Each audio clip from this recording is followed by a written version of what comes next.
في جزيرة صغيرة نائية عاشت حضارة النائمين التي اشتهرت بحبها للنوم أكثر من أي إنجاز آخر.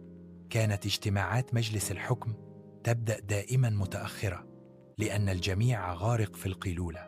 حتى الجنود كانوا يحملون وسائد بدل الدروع، واعتبروا التثاؤب الجماعي تحية رسمية. يقال إنهم ابتكروا ساعة مائية تنطفئ فور سماع الشخير لتعلن انتهاء الدوام. ورغم أن حضارتهم اختفت فجأة، بقي إرثهم الخالد، فن الراحة وابتكار عذر مثالي لكل تأجيل.